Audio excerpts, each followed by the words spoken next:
Hi, kings and queens. I hope all is well. It's Sandra Fenwick with Mortgage Experts. I just wanted to drop a video to let you know about the cost of purchasing a home. Now, when we first start this process, we have to give you all type of disclosures. We have to give you a loan estimate, then we have to give you a closing disclosure. These are us telling you the price of buying this home and what it's going to cost you up front. Now, there are programs around. There are plenty of programs available that will give you money for your down payment. It'll give you money for closing costs. Um, but those programs sometimes take a little bit longer to close. So just to get you prepared, if you are trying to buy a home within the next maybe 6 months to a year and you want to know, well, how much money do I need to make sure that I'm okay? And I'm going to break that down in this video. So now you have your down payment and your closing costs. A lot of people think that's one and the same. Oh, I just got to pay my down payment. No, on top of your down payment, you also have to pay your closing costs. Now, your down payment for first-time home buyers could be between 3.5%. Now, for a person that has not been a first-time home buyer, or is not a first-time home buyer, you're buying another home, then your down payment could be up to 5%, sometimes 10, depending on the property that you are trying to get. So let's just work with first-time home buyers. Now, FHA, 3.5%. Conventional, then you have the Home Ready, Home Possible programs. Those are 3%. So 3% of your sales price. So let's say you're buying a house for $200,000. So your down payment for the 3% will be $6,000. That's just your down payment. And for FHA, it'll be $7,000.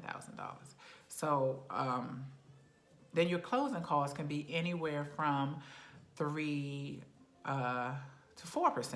So we always estimate up to 4%, just worst case. It's better to have too much money than not enough. So that 4% on 200,000 is $8,000. So you have your 6 for your down payment and your 8 for your closing costs. So that is what, $14,000. So be prepared on $200,000 house to have $14,000 to $15,000 for your closing costs and your down payment. Now, we have some programs that will give you up to 5% of that. So the program will give you $10,000, and then you have to come up with the 6. There are some that will give you just the 3% to cover your down payment. So now you just have to come up with your closing costs, the 7,000 to 8,000. Now on FHA allows your seller to give you what we call concessions, and those concessions will go towards your closing costs. And they are allowed to give you up to 6% concessions. And then on conventional, they're allowed to give you up to 3% concession. So just imagine you have a program that's giving you 3%, and then the buyer is giving you 3%, because that's usually about the going rate. They give you about 3%. Then that covers pretty much all of your costs. Well, most of it anyway. You may have to come up with $2,000, $3,000, $5,000 at the most. Now, in this market where we are, it's January 2021. This is seller market. Sellers aren't quick to give up sellers' help. So always, always, always make sure you have your closing cost money just in case you need it. Now, your closing costs, just to run it down the line, it is your settlement costs for the title company. It's for title insurance. It's for your taxes to prepay your taxes for the year. It's your recordation costs. So to be able to record your deed, you have to pay taxes on that. You have to pay the city or the county the taxes to do that. Now, you have your credit report fee. You have tax services. You have certificates. You have commission. You have origination charges. You have it's a bunch of different fees. You have your homeowner's insurance. Most of the time, they pay your homeowner's insurance at closing for the whole year, and then they put money in the escrow account to start your escrow. So those are all wrapped up in that 3 to 4% that I mentioned earlier.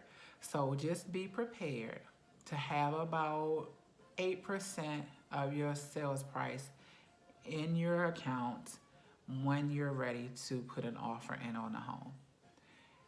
We'll look at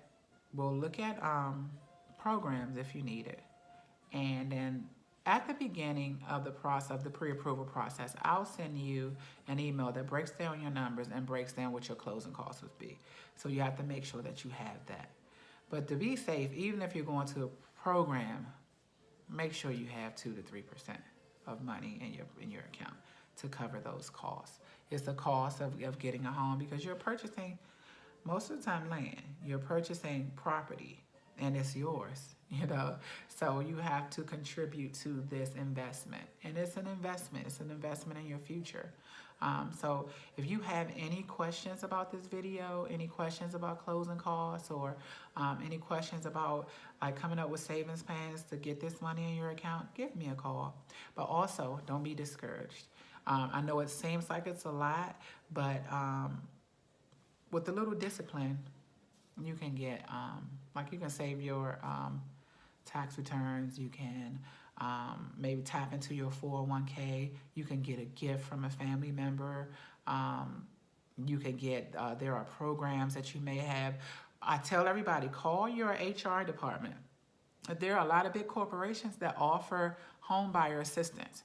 So if you work for a big even if you work for a small corporation, call your HR. Hey, you guys have any programs for home buyers to help me get a home? Call your employer and your HR department and ask them. It's just a yes or no question. You know, yes, woohoo, that's great.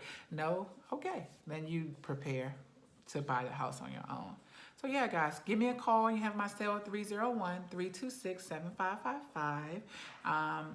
You can, if you want to start an application now, go to www.approvemesandra.com and we'll get you started. Thank you, guys. Have a good one. Bye.